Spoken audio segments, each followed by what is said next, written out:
Welcome to Kenton Teaches. Enjoy the video. You begin by making sure power isn't the problem.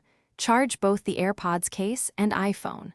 Once ready, unlock your iPhone and hold the open AirPods case next to it, about 1 to 2 inches. You'll see the iOS pairing animation. Tap Connect. The phone exchanges secure credentials with the AirPods via Bluetooth and iCloud, so this single pairing is the only way to register them to your Apple ID. Keep the case open until the animation finishes. Once paired, you'll want to configure how the AirPods respond to you. Go to Settings, tap Bluetooth, then the info icon next to your AirPods to assign double tap or press and hold actions for play/pause, next track, or Siri. Make sure automatic ear detection is enabled so audio routes only when you wear them, and choose noise control mode if your model supports it.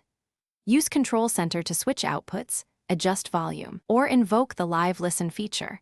It's faster than digging through menus. Finish by testing playback. Play a song and make a call to confirm microphone and left/right audio balance. Use Siri for quick actions, say "Hey Siri" or use your chosen press gesture, and adjust volume from Control Center for precise levels. If something goes wrong, perform a reset. Put AirPods in the case, open the lid, hold the setup button about 15 seconds until the status light flashes amber then white, then repeat the pairing step. That reset fixes most connection or Thanks for watching. Please subscribe if this video was helpful.